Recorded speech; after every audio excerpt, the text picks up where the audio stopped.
Like there were guys, I had 18 beers at the game. And you're like, okay. Meanwhile, you did have 18 beers, never made it to the game. And you're like, I have like 4.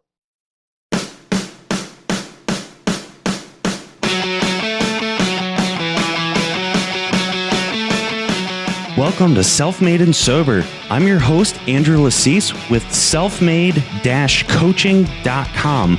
And in this podcast, it's my job to interview people who are not only crushing it in business, but have also struggled with addiction in the past and are in long-term recovery. Be sure to join our Facebook group where we help entrepreneurs grow and scale their business at facebook.com/groups/SMC Mastermind, like Self-Made Coaching Mastermind.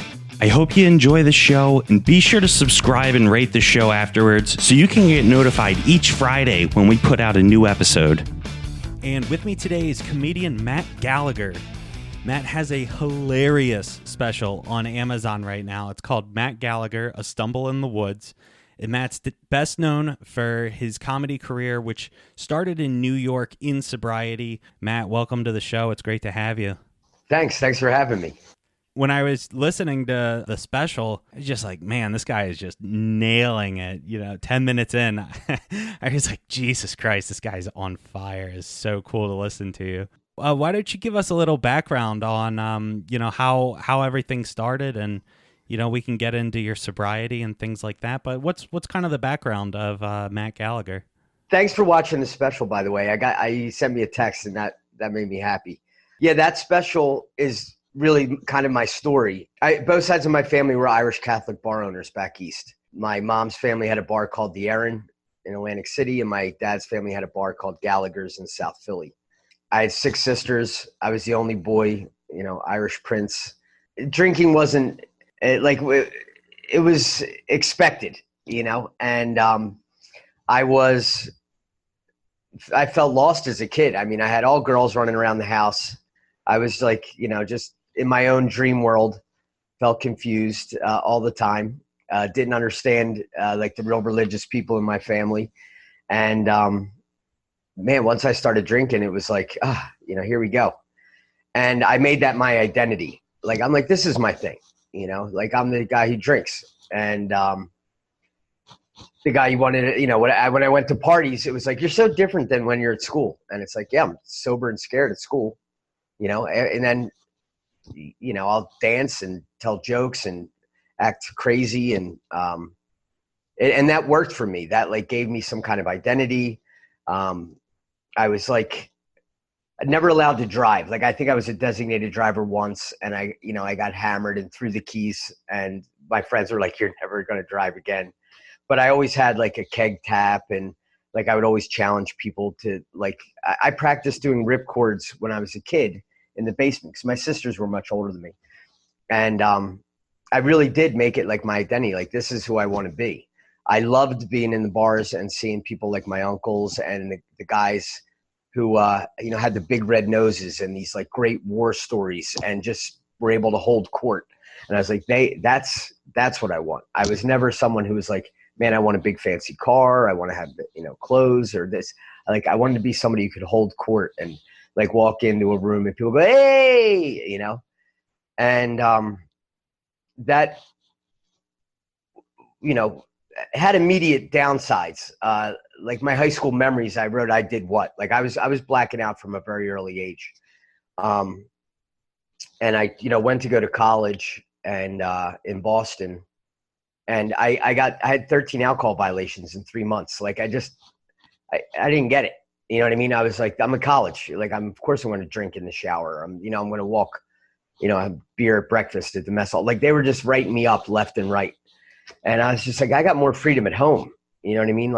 And school was getting in the way of what I wanted to do. You know what I mean?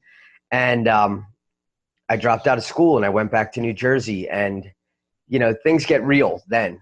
It's okay, you got to get a job. I became a house painter. And that was a place where it was people show up hungover. You paint until, 5 o'clock, and then you have a beer in the van, and then, repeat. And, that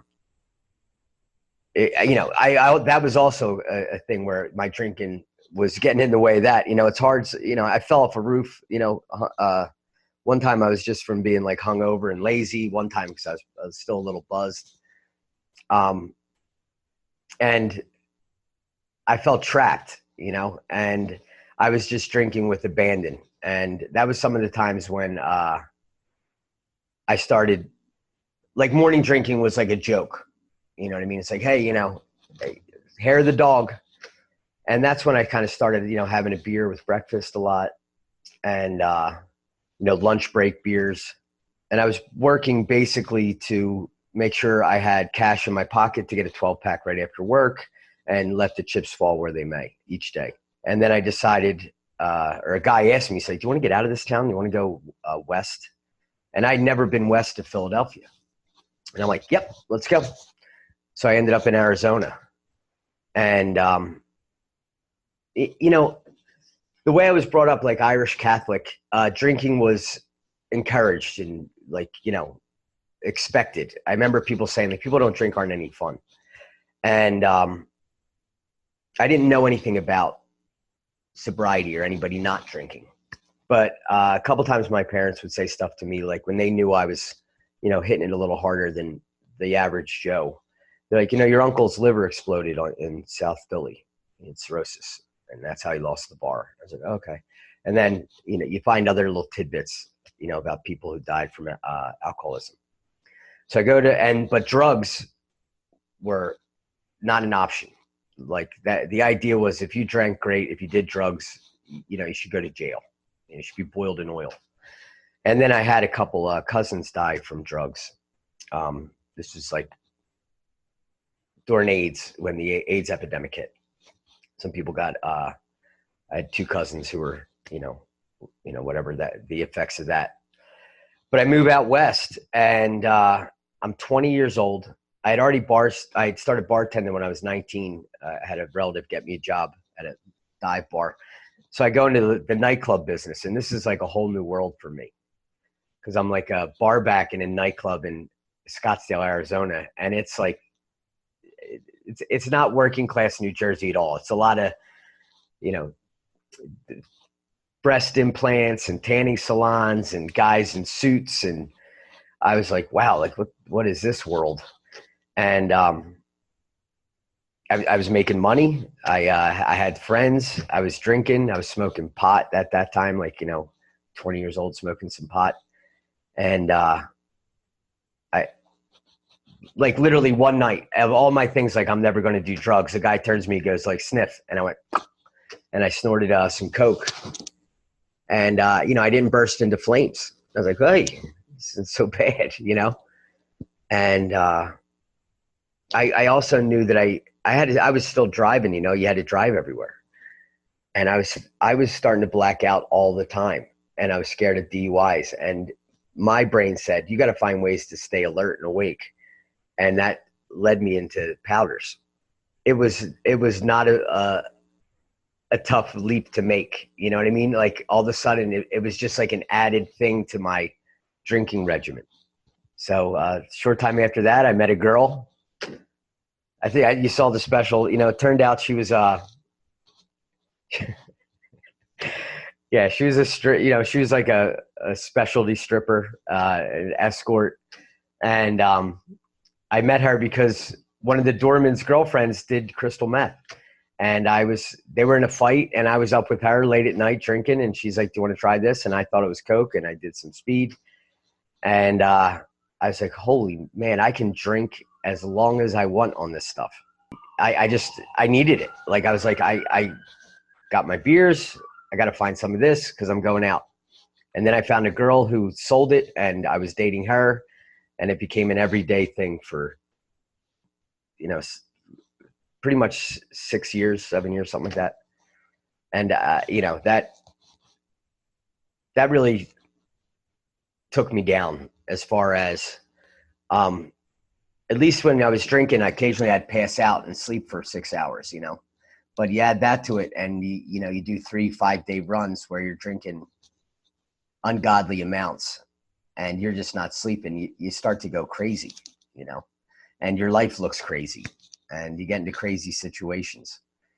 My friends, I became like, that was the first time I was really unemployable, like where I had a guy tell me, is still my friend today. He's like, I can't hire you. I can't have you behind the bar. Like, I wouldn't show up. I'd show up. If I showed up, I was drunk. I'd be drinking behind the bar. I always wanted to make everything a party too. Like, it's on me. It's on me. I just a disaster. And it just kept going. You know what I mean? I was trying to hold on to this party, and it just kept getting less and less fun and more work. I hear that a lot. I go to meetings, and people's like, calling it a party is a joke. I mean, at some point it becomes so much work to keep it going. And I just started doing like geographics. Like, I kind of bottomed out in Arizona, so I moved to California to become an actor, and I got it together for a little while. And, eventually I'm drinking before I'm going on stage. I was doing Cat on a Hot Tin Roof, and I was hammered. Like, the character was supposed to be drunk. I was drunker than drunk, running into people on stage.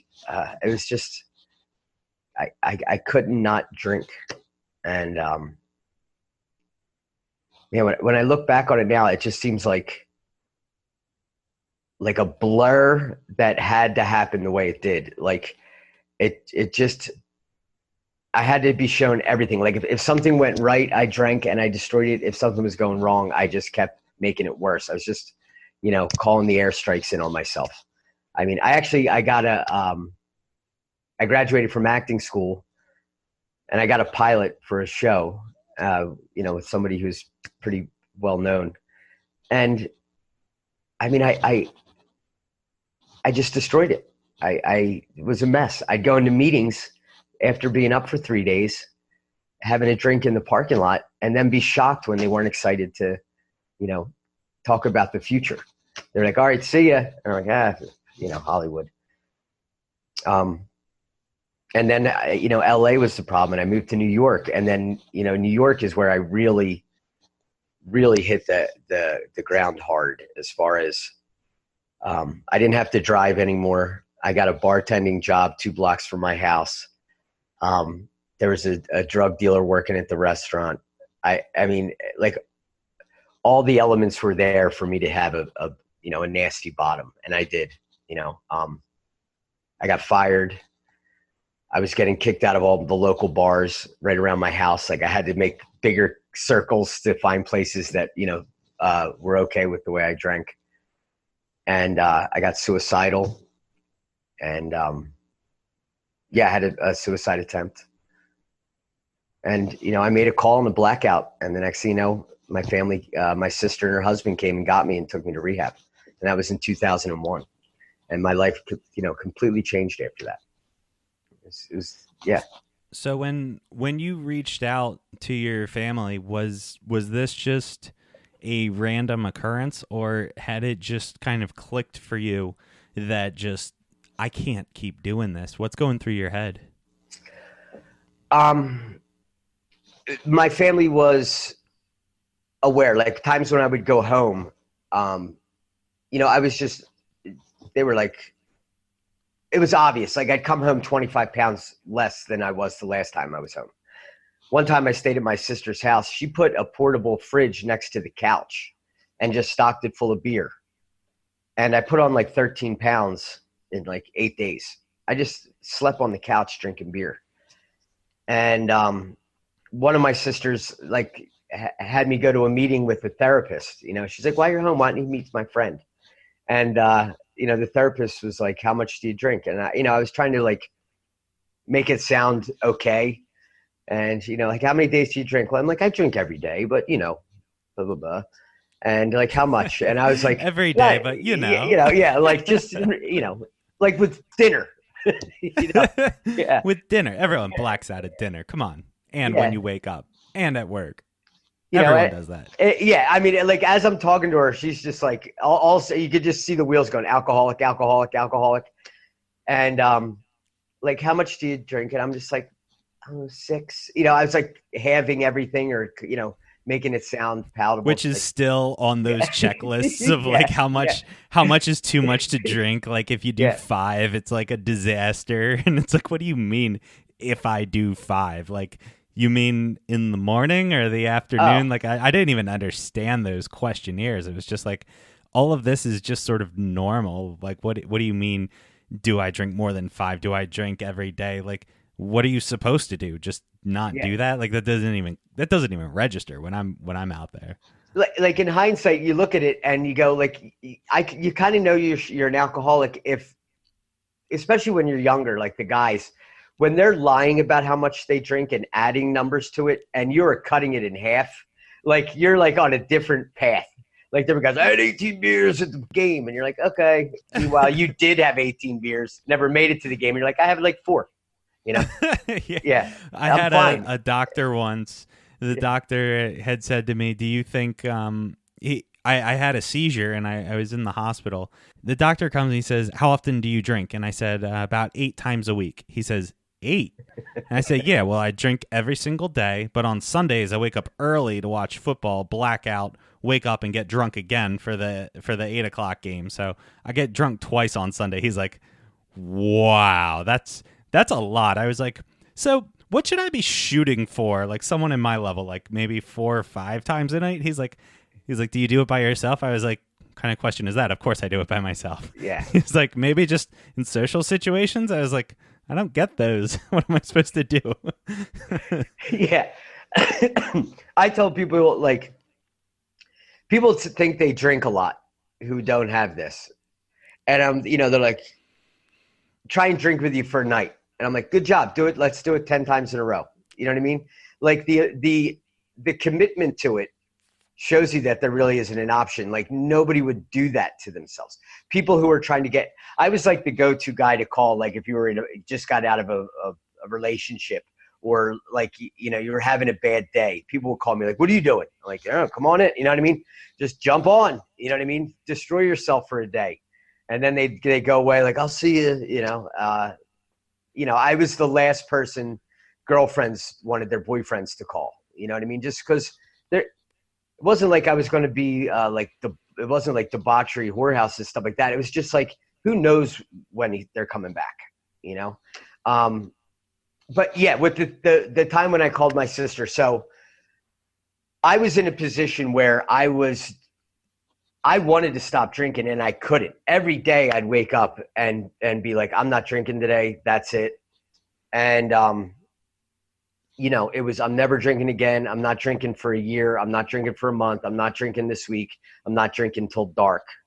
And then I'd have a beer with a ham sandwich. And it's just, and I mean, that was part of like the soul crushing nature of the disease. You know what I mean? Just letting yourself down every day and just like watching me mentally lower the bar for my expectations from, never, year, week, day, 5 minutes drunk, So I was fired from a job for drinking on the job at a nice restaurant. And in a blackout, I called. And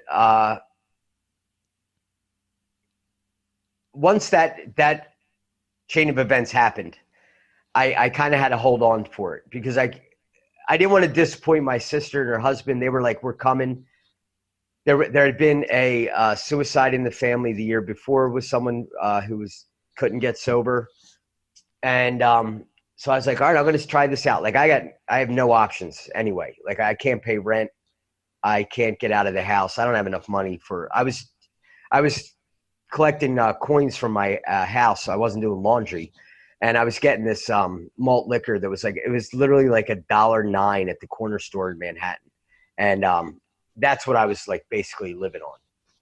And so when we headed towards this rehab, halfway there, I kind of did, I drank on the way. They bought me drinks so I wouldn't go into, whatever the manual said. But halfway there, I'm like, I think I'm good. I'd gotten like 4 shots of me and a couple beers. And they were like, nope, we're going. And they show up at the rehab, and all my sisters and my mom and dad are there. And they were like, okay, everybody kind of knew this day was coming except me. And I go in, and then I find out that my cousin had 15 years clean, and he was going to come up to talk to me. And then you start hearing, like, it was like this big secret that I didn't know about. All the people in my family on the fringes and the generation before that had alcoholism and then drug addiction and all this stuff. So it was kind of cool. Like, I felt like I had somebody to talk to and who understood it. And this was a cousin I'd known forever. And I never knew that he was doing 12-step recovery work for years. And he kind of looked me dead in the eyes and was just like, you ready to, put an end to this? And I'll be your sponsor. And I was like, okay. And like halfway through the rehab, I like called him and said, I want to go home. He's like, nope, you're going to finish something you started this time. You signed that paper when you went in there, said 28 days. You got to stay for 28 days. That's how you do stuff now. You finish what you're doing. And that was like kind of the beginning of the, intentions are nice, but actions are better. You got to start doing what you say. And I had some great moments in that rehab. I had 2 people go into seizures that I was with. I mean, I caught a lady on the stairs. She just like out.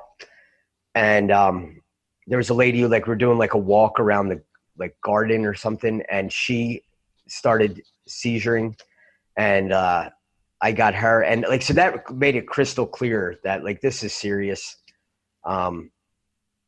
Especially when I told my story with other people and with the counselors, I was like that level alcoholic where it's not going to turn out well. Like I knew about my uncles now. I was like, yeah, this is not a game. I had super high liver enzyme counts. Like, so the very beginning, this is at 31 years old. I had, the very beginnings of cirrhosis of the liver. And things got, crystal clear for me, and I decided to take it seriously. And plus, listening to people in the rehab who were in there to, try and keep their job or try and get out of their 5th DUI and all this kind of stuff, I was like, what are they doing? Why are they even here? I'm going to take this seriously. And I did. I became like enthusiastic about trying stuff, opening my, mind. Plus I didn't want to be bored. I didn't want to be the guy who sat there and was just itching to get out, like a prison sentence. I didn't want to waste the opportunity. I'd always had a problem with like religion and the spirituality and praying and all this stuff. And a counselor there gave me that's where the name for my special came, A Stumble in the Woods. He gave me a pass and said, you need to go off and meditate, like learn how to be still. And I did. I mean, I couldn't sleep a lot. I was a basket case, like running around being crazy. I did some, I had like a mental breakdown in the rehab. I don't know if I told you this, but like I ran out into a thunderstorm, but like took off my shirt, like ran out of a rehab and was in the middle of a field. Like, cause didn't want to pray. They were having like prayer time, and I just like lost my mind and like took off my shirt, ran off the front porch into a field. And I was standing in the middle of this field and like screaming, God, like God. And like the sky just opened up with thunder, like bang, bang, bang, and lightning was hitting all over the place. Okay. And I come walking back in, and the first thing I noticed was, everybody in the rehab's like, give him room. You know what I mean? Like he's crossed over to the other side here. And they were like, you're the only tall object out there. You're lucky to be alive. And I'm like, I'm lucky. Like I was like, I was like, he's lucky. I'm like yelling at God. I was just, I had to find something, I was really looking. And when I went out into the woods, that was the impetus for the guy saying, you need to get still. So he let me go out into the woods, and I wandered off into the woods of New Jersey, found a tree stump, sat on it, and tried to meditate, breathe and close my eyes. And when I opened my eyes, I don't know how long I was sitting there, but when I opened my eyes, there was a wild turkey like 15 feet in front of me, like just staring at me. And I'd never seen a wild turkey. I didn't know they existed. And it was like, but I'm like, hey, you know. I've seen this on a bottle, but I've never seen it in person. I'm like, I'm out there by myself in the woods. I mean, I probably hadn't been out in the daytime in nature in 12 years, you know? Jesus. So there's like cobwebs all across the trees, you know, there's dew glistening, there was butterflies. And I was just like, oh my God, look at this, nature. And I go running back in. And the guy, I'm like, the counselor, I'm like, there's turkey out there. You know, I saw a bunny. You know, I was super like enthusiastic. And he's like, that stuff's always been there, you know? And you just, you know, you got to put down the drink and open your eyes. It's all there, you know? And that like carried me through. Like I got out of rehab and I went back to New York. And I mean, I immediately found a meeting. And as, you know, luck would have it in Manhattan, one of the best 12-step workshop areas is 1.5 blocks from my house. Like I could see it from my corner and it had been there all the time. So all of a sudden I'm in, you know, I'm doing all the meetings, I'm meeting people. I'd met a guy in rehab who was a comedian from Bronx. He said, look me up when you get out. I got out. I called him. I mean, my life just, I was lucky because that was the fear. Like, I'm going to be living in New York. I can't drink. I can't do drugs. What do you do? And I immediately got into like a community. I had a purpose. And my life just, it got good. You know what I mean? It got good and exciting and, you know, scary. And, but every step of the way I started learning how to ask people for help or advice. I never did that. I'll figure it out on my own, you know, and, or I just won't do anything. And, you know, once I got it together, it was great. I mean, I started performing in New York City as a comedian. I had a bunch of friends in Hell's Kitchen, all these like, you know, guys I'd want to hang out with when I was a kid who are now, you know, had changed their lives too, but they were still like, you know, gangsters and boxers and teamsters and, you know, and actors. And it was great. You know, I was super enthusiastic about being sober and, I went with it. You know, I was 31 years old and I felt like I was 18 again. Like I came out of the gates and I was just like, I'm going to do it. And, so you started comedy after you got sober? Yeah. I mean, I had done comedy a few times. I mean, like I said, I was acting, you know, I had done some plays. I had done some, you know, little films that didn't go anywhere. And I had done stand-up a handful of times. And I had a good response to it. But that's kind of like hobbyist stuff. Like people talk about comedy. Like I did it, you know, I took a class or something, whatever they do. That's like saying, you know, I parachuted once tied to a guy who's a professional parachuter and, you know, claiming you're, you know, an aerialist. I had done a few stand-up shows. I did one in Arizona, like a contest, and I got like first runner up and it was like for the best of Phoenix. Never followed through with that. When I was in LA, I did like the open mic night at the Comedy Store, which is like the rite of passage where a lot of people have to do that to you know, to get to the next level. I got passed as far as being able to audition to see Mitzi Shore. But I was drunk when I did the first time. The second time I tried to capture that same buzz and I just flopped on stage and I was like, that's comedy. But when I got sober, that's when I did it for real. And doing it for real means you're getting up every night as many times as you can in whatever room you can find. And, I averaged for those 7 years about 350 shows a year, which that's like the average. When you're first starting, you're doing open mics and you're hoping to get on like shows or get a little spot. And then you move up and then you start getting booked on shows. And then you have to get booked on multiple shows per night. And you just do it was great. In New York, it would be like, I got a spot at 10 o'clock here. I got a spot at 10:45 there. I got a spot at midnight there. And you would just, hustle from show to show. And, just constantly working on material. And, and I could only do that in sobriety for sure.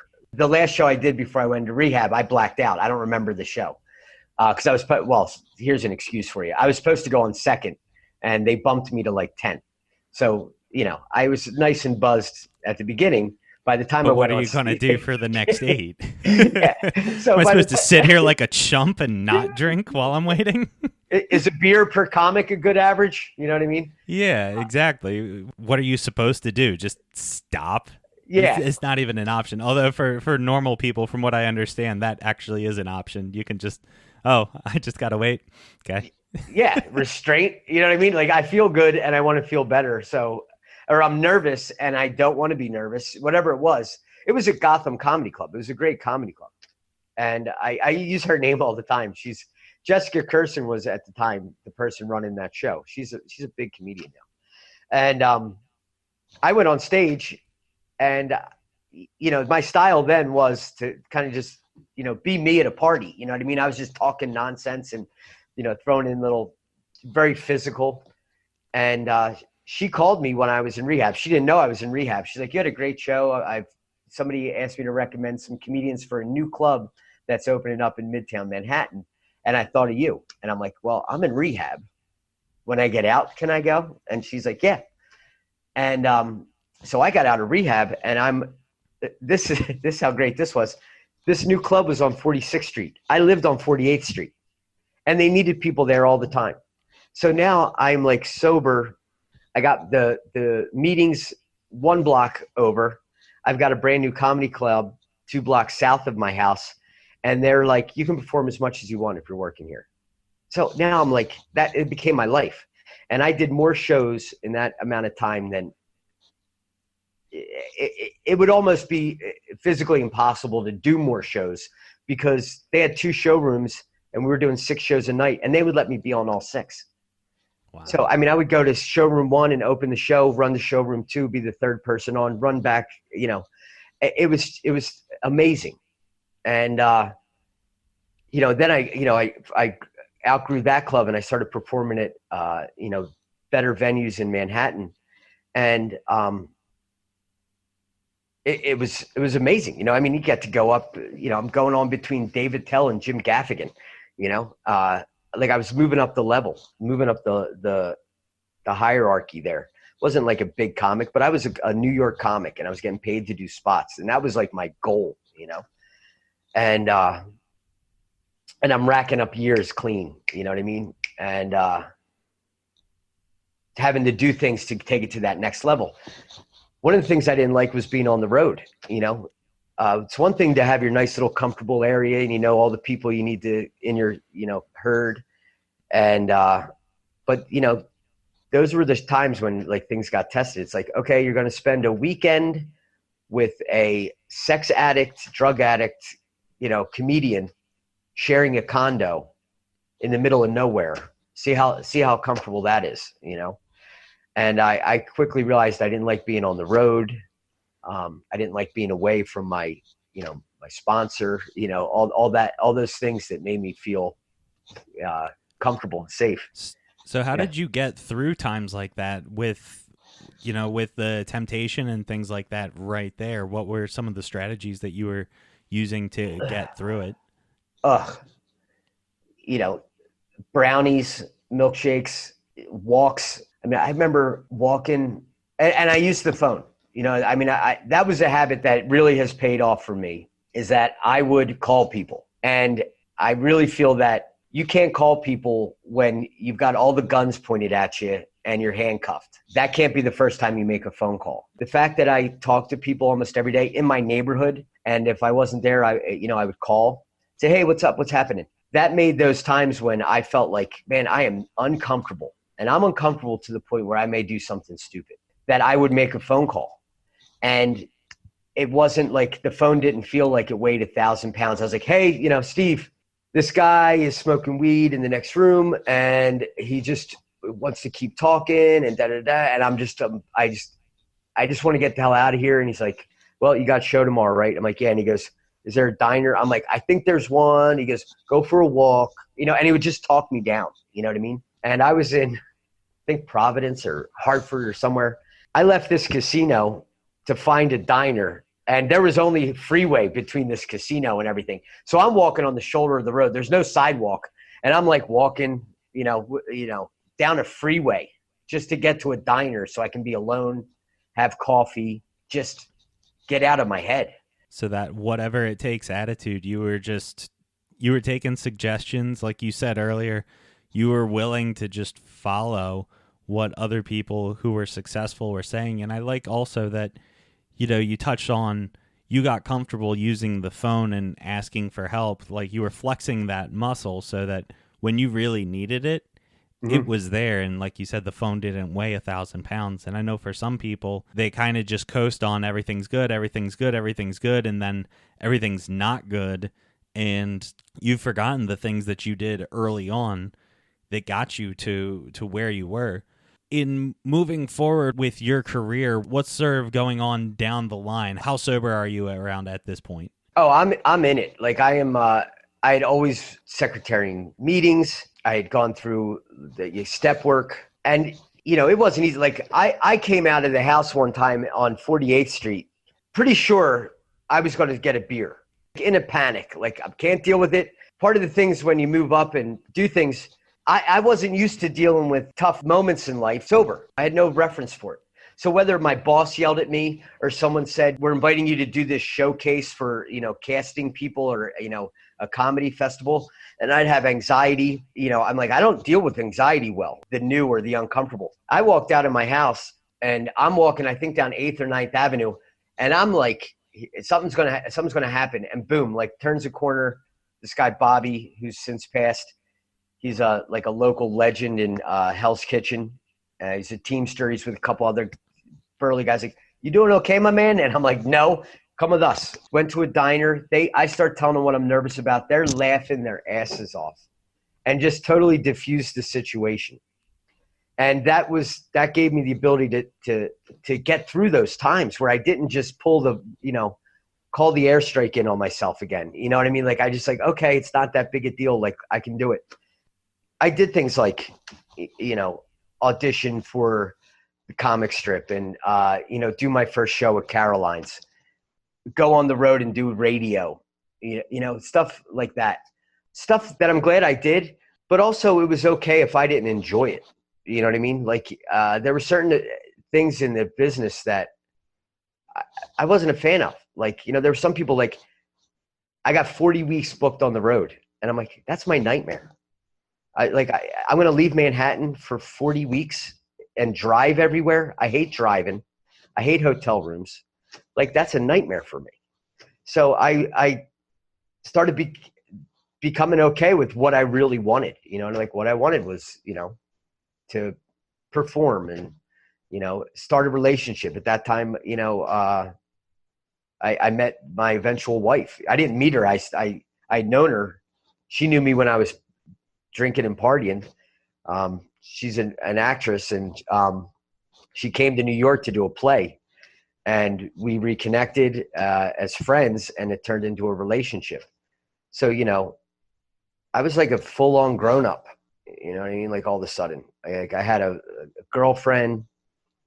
I had a little burgeoning career, you know what I mean? I was getting known in comedy. I still had a regular job. I'd always worked in restaurants my whole life. That made sure I had the bills paid. And, I did a play on 42nd Street, which was great. I got to see what that was all about, doing 8 shows a week, seeing your name up at Ticketmaster and, in Times Square. Cool things. Nothing that's super fancy over the superstar stuff, but really cool things were happening. Got to do a convention in Hartford, but it was like bikers. You know what I mean? Like just hundreds of bikers. Got to do that show and kill it. I don't know. There's many times where I felt like I was living a fulfilled, full life, and then those are times too when you get scared. You're like, I'm not able to handle this. You know.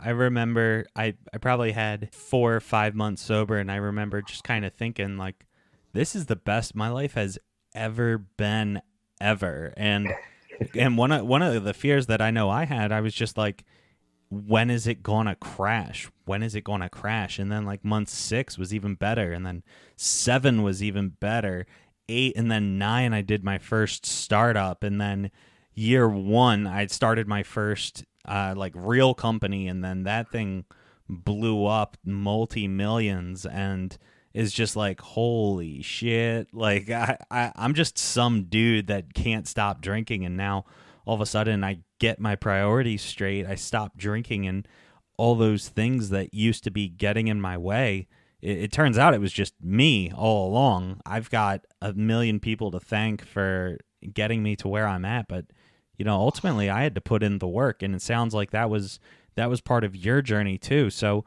what are some of the things that you were doing? You were touching on, you just kept going show after show after show with all the people that are trying to break into the comedy scene. What sort of separates you from all of the others who are trying to get in it? Well, listen, I reached a certain level. The amount of desire to want that next level it's something I didn't possess.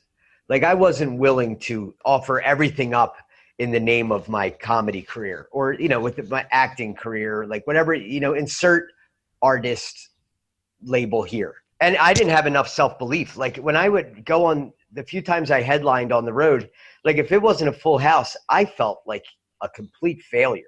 Look, there's waiters and waitresses not making any money. The guy at the front door is mad he's not making money. There's people who are opening for me who are looking at me like, you didn't fill the room. I didn't take those well. I still had low self-worth galore. I was much happier being the feature or the second billing. You know what I mean? Like I didn't have a desire or a self-belief to be like, I'm going to fill this room. Anybody who doesn't get it can go to hell. You know what I mean? Mm-hmm. I was still trying to people please. I was working my material to fit into what I thought was like commercially acceptable. There was a lot of things that weren't going right for me in that sense, like how to get to that next level.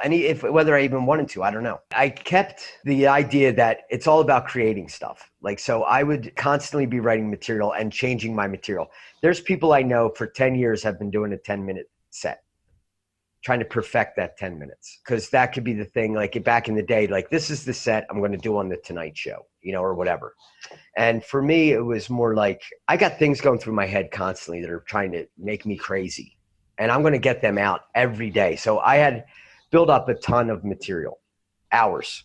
The few times I'd have to do like half hour, 45-minute or hour sets, I had plenty of material. But I also got married. I got into a relationship, and I decided to move to California. That changed everything. That was like a new area where I had to deal with my feelings of low self-worth.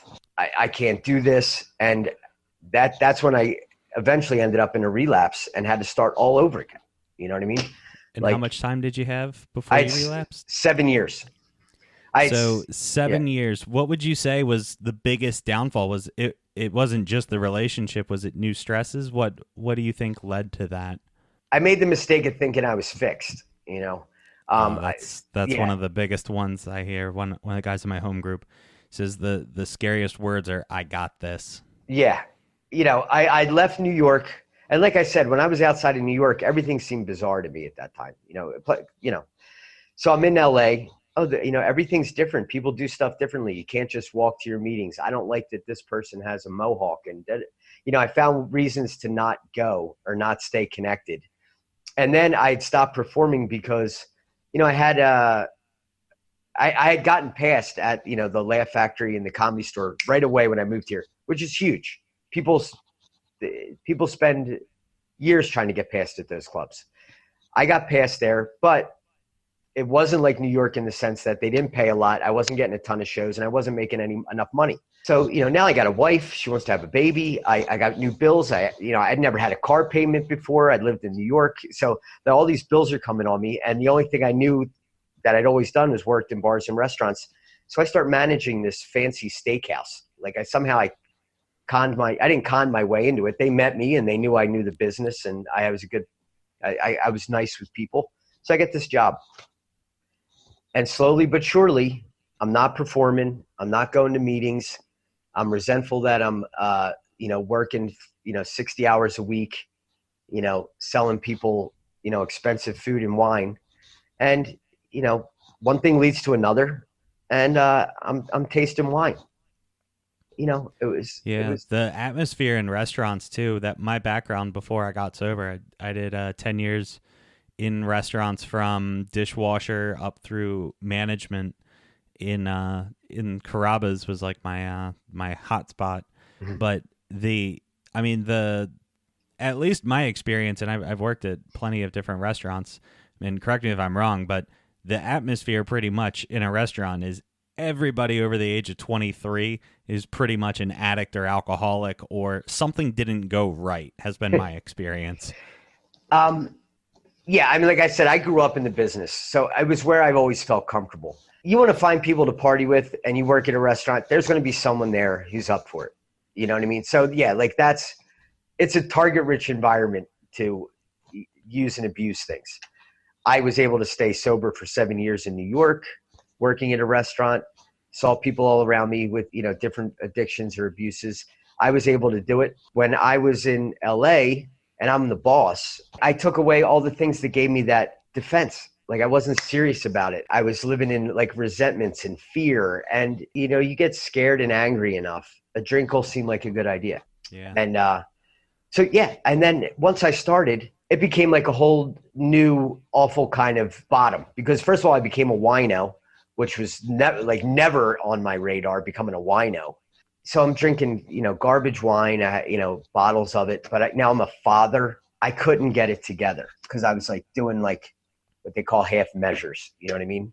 Mm-hmm. Like I drove home drunk last night. I'm never going to drink again. I'm going to go to a meeting or, I do this for like a day or two, but I didn't get serious about it again. And then one day I did. And that's been my second journey, which I had to get sober first. I had to get serious. That guy, Steve, I told you I called when I was on the road in New York. I called him. What do I do? Find a meeting with people with, who know what they're doing, who've got time. Boom. Did that. Got a sponsor. Did 90 and 90. Got back on it. Then, okay, now I'm back in, I'm getting days. I'm ramping things up. My mind's starting to clear. I'm starting to believe in myself again. My relationship's getting better. I've got 2 kids. It started coming back. Like I have stuff to share and offer. And my wife is amazing. My wife, she never gives up. She's got a movie that's won awards. She's writing another script now. She's shooting something she has always been like, you need to perform. You need to get out there. And so it started with a storytelling show. I had a friend move from New York who was going through some stuff, personal stuff, like life tragedies. And she wanted to perform. And I said, let's do a storytelling show. And it was going to be one show. And the person who owned the venue said, do you want the show to do it every week? She said yes. And I was like, I didn't want to. It sounded like a huge commitment to me. And I'm like, okay, we'll do it every week. For 8 months, I did a storytelling show that was it was great. I was writing new stories every week. The thing I didn't like about stand-up comedy was that for me, it didn't ring true. It sounded like I saw a lot of people finding a funny joke or a punchline and trying to create a story that led to that or a setup, which is fine. That's how you do it. It's like watchmaking. You know what I mean? That's how you do comedy. But the people that I really liked, or what I wanted to do, was to get as close to the truth as I can and just trust the fact that I'm nuts and I'm funny and people laugh. So that's how it started. That's what led me back into performing and doing stand-up again. I'm performing at the Comedy Store, which is like first show I did there. I was drunk. Things were going to go great. It's taken me years to get back there again. And 2 sobrieties for the first time, making it art. I don't like saying art, but yeah, it's an art form. I'm doing it the way I want to do it. And I'm not worried about the outside response to it. Fortunately, people like it. I've gotten a great response to it, and I keep getting asked to do shows. It's all from getting serious about taking care of the biggest problem in my life is that my brain wants me to drink and drug myself to death or to misery. Once I got a hold of that and I keep that in the forefront, everything else has been falling into line. You know what I mean? It's been good. A Stumble in the Woods is absolutely hilarious. And that style you talked about of just, this was my life and here is the craziness that happened. And it's a storytelling with a punchline, but it doesn't seem like you structured it to try to, I can't really put the words to it, but the just delivery. And I guess, being an alcoholic and just the stories that you're telling, you had mentioned one about bonging a bottle of, was it Southern Comfort? Yeah, bonging a bottle of Southern Comfort, and my jaw just dropped, and I was like, man, this guy's he gets it. And I completely related with just the idea and the practicing, shotgunning beers and things like that. So what happened to get you started with putting out A Stumble in the Woods, which is on Amazon, which, everybody should check it out. It's absolutely hilarious. But what was the rumblings of that? What got you started on that? Thank you. And here's the thing. It didn't seem structured because it wasn't. Nobody in the world would suggest doing what I did. I hadn't been doing comedy for 7 years. I hadn't been doing long sets for forever. I decided if I was going to start performing again, I'm like, I want to do it my way, which means it's not going to be all scripted and worked out. Plus, the way my life was at the time, I couldn't afford to go on the road and workshop, an hour show and get all these little jokes and stuff together. I was like, I'm going to step back into this world and I'm going to do it my way, which means I want to first, it was almost like reintroducing myself. I'm like, I'm going to just tell my story. I'm not going to have any jokes. That sounds like kind of corny, but I didn't have like, this is my bit on relationships and this is my bit on gun control and this is my bit on abortion, whatever. I was like, I'd only done it twice, that show. I had 15 friends come to that place where I did the storytelling show. I'm like, will you guys bear with me and just listen? And I started talking and telling stories about my life. And at an hour and 45 minutes, I was 28 years old. And I was like, all right, thanks. I have a lot of stories. I knew that I had a lot of stories to tell. The one good thing about my drinking history was I got into a lot of crazy situations. Yeah, and those crazy stories, they definitely help, especially, you can always put like a comedic twist on it, but like you were saying, when you were in school and you got all those problems with alcohol and all the times you got in trouble, and myself, I had something similar. I remember my sophomore or junior year of college, I got 2 alcohol citations within a week of each other and ran away from a third. And, it's just like, this doesn't happen to normal people, but kind of when you structure the storytelling on it, it lands with people. You got it recorded, and then how do you get it onto Amazon? What's that process look like? When I was originally going to do it, I said, I got a friend. I hadn't really filmed any of my old stand-up material, and I kind of regretted that. So I'm like, I'm going to do this. I want to record it. Let's see what happens. My wife, like I said, has she made an independent film called Shmuley the Death Watcher. It was in like 14 festivals. She works with other indie people making films and things like that. She goes, let's film it for real. And I'm like, I don't know. But here's what ends up happening. I booked the El Cid, which is like a classic space in LA, this old theater space. It's great. I love the way it looks. I saw my friend play music there, and I'm like, man, I love the feel of this place. It's like intimate, but it's a performance space. And Teresa goes, I got Bo to film it. And Bo is her cinematographer from a film who's like a Dutch Oscar shortlisted cinematographer. You know what I mean? This guy's like legit. He was working at the time for Vice News, filming, these documentaries in the worst places in the world. He's like, Bo's going to film it. And I'm like, okay. And then she goes on, like, looks up from her IMDb thing. She finds like one of the women who shot Sarah Silverman's special. and like calls her like, hey, you want to meet for lunch? Next thing I know, I got two camera operators who were like pros who've shot like comedy specials and all this stuff. And I'm not even sure anybody's going to show up for this thing. It's raining. It's in LA. I'm like, it's a rainy night. Nobody comes out in the rain. I go out and it's standing room only. And it's not a huge place, but it's full. Now, and there's a dolly with like a Dutch cinematographer, scrolling across the back of the venue. And I look and there's two girls on like major setup. And then I realize like, I haven't rehearsed this. Like, I don't know what I'm like, what am I doing? Like I couldn't even get to the stage because it was full. So I had to go, like when they announced me, I had to go out and go around the back. The comedian who introduced me is great, Jackie Monahan. She's like waiting for me on stage and she just leaves because I can't get through the crowd and I have to like climb over cables. And I get up on stage and I had like I used all the stuff that I'd learned in recovery. I'm like, this is it. You've been scared in the past. You've walked through stuff. Just stick to what you wanted to do. And what I wanted to do was just tell the truth. Just tell the truth. And that's what came out on that thing. It was so lucky that, because most times you shoot a special, you're going to do multiple shots and multiple shows, and they edit it together and they make everything look good. I shot that. I had a watch on, but all I know is I decided before I went up, because I ran it through. Ray Abruzzo is a friend of mine. He was on The Sopranos. He's on Transgender. I did a run through with him, just me and him in a comedy club alone. And we kind of decided, like, you got to start at the first day of school and end in rehab. Like, just make it that. Like, just that's your parameters.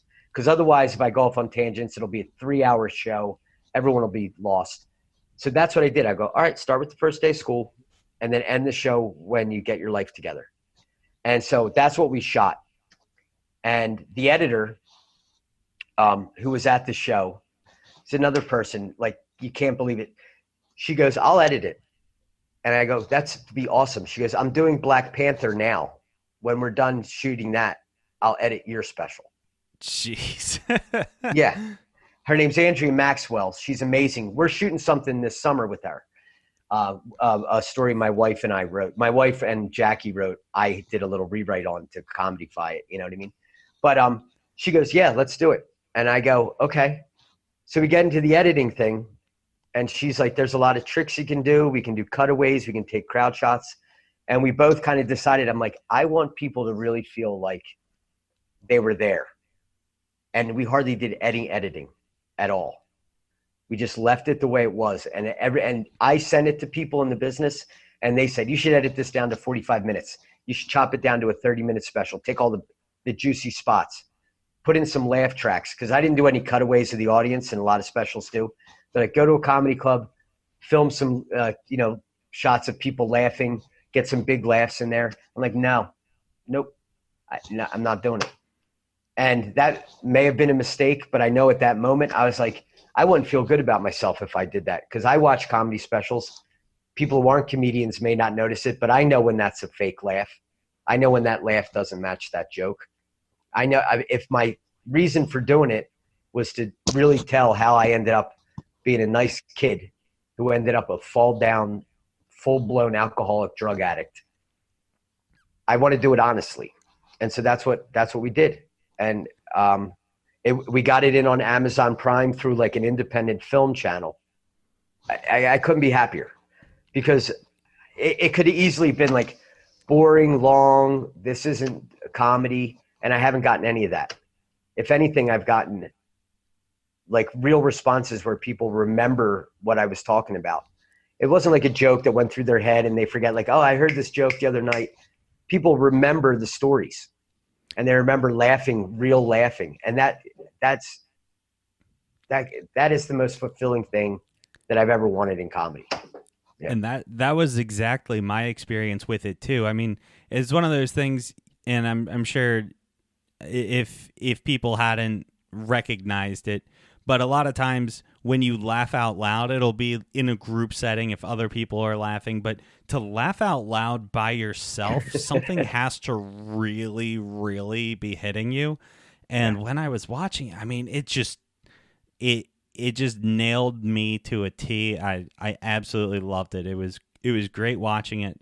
And I mean, but at no point was I thinking, you know what he should have done? And I mean, I'm obviously not a stand-up comedian, so I don't notice the nuances, but I mean, I watch shows, and at no point was I thinking he should have done a cutaway or cut this down to 30 minutes or anything like that. I think A Stumble in the Woods is an absolute it is a great stand-up special. Everyone should watch it, and I want to be respectful of your time. In wrapping up, what would you recommend to someone who is trying to get sober? Yeah, listen, I have 2 people that are supposedly I'm helping that don't call me. So one of the best things is to do what's recommended. It's going to be uncomfortable, and you got to stop worrying about being cool. You got to try and stop maybe doing it your way. I wish there was like a magic spell or a prayer or a sentence that would lead people to get this. But the fact of the matter is there's people in my family that I haven't been able to help. And there's people that I can't believe they've gotten us clean and sober. So all I'm saying is we're rooting for you. If you want help, it's there. And it's better than you think it's going to be. Like my life it's not all flash and all this stuff like that, but I've become the person I kind of want to be. And I see that in my relationship with my wife and my kids. I have actual friends. People come to, take a chance on something different. The best saying I've heard about it is fear is 5 miles high, 10 miles wide, and paper thin. If you take that first, action or step and go like, how do you do it? How did you do it? And you listen and you take simple direction at the beginning, just see what happens. So like my advice to you is, if your life isn't going the way you want it and you think the problem is drugs and alcohol, the best way to see if it is really the problem is to eliminate it and see what happens. And the best way to eliminate it is to not do it alone. And I am not a joiner at all, but there does come a time when you need to be. And for me, when I try and do this alone, I am really setting myself up for disaster. So yeah, absolutely. So, and everyone who's trying to find you online, where can they find you, Matt? Well, Matt Gallagher Comedy is an easy way to do it on Facebook, or Matt Gallagher on Facebook. M Gallagher Comic, I think it's my Twitter. I think I have Instagram. Matt Gallagher Stories on Instagram. I'm not a social media nut, but if you contact me, I will get to you. Or if you want to find out what shows I'm doing, I post them. I perform pretty much the same places around here. I'm working on a new special, which of course I won't rehearse, but I will work bits out as I go. And it's going to be like the next step in what I think is, trying to live a happy life, the lessons I've learned. And this is coming from like a pessimist, like the world's a mess guy. But I think within the storm, you can be happy. That's what I found anyway. Yeah, I couldn't agree with you more. Matt, thank you so much for being on Self-Made and Sober. If you guys enjoyed the episode, please subscribe. Check out A Stumble in the Woods. I guarantee you will absolutely love it if you're a fan of this show and the debauchery that people run into. And there's a million great stories that Matt has on it. And we'll look forward to your upcoming work. And thanks again, Matt. Thanks for having me, man. This is really nice. Thank you so much for listening to Self-Made and Sober. Be sure to join our Facebook group at facebook.com/groups patreon.com/SMC Mastermind, like Self-Made Coaching Mastermind. I hope you enjoyed the show, and be sure to subscribe and rate the show so you can get notified each Friday when we put out a new episode.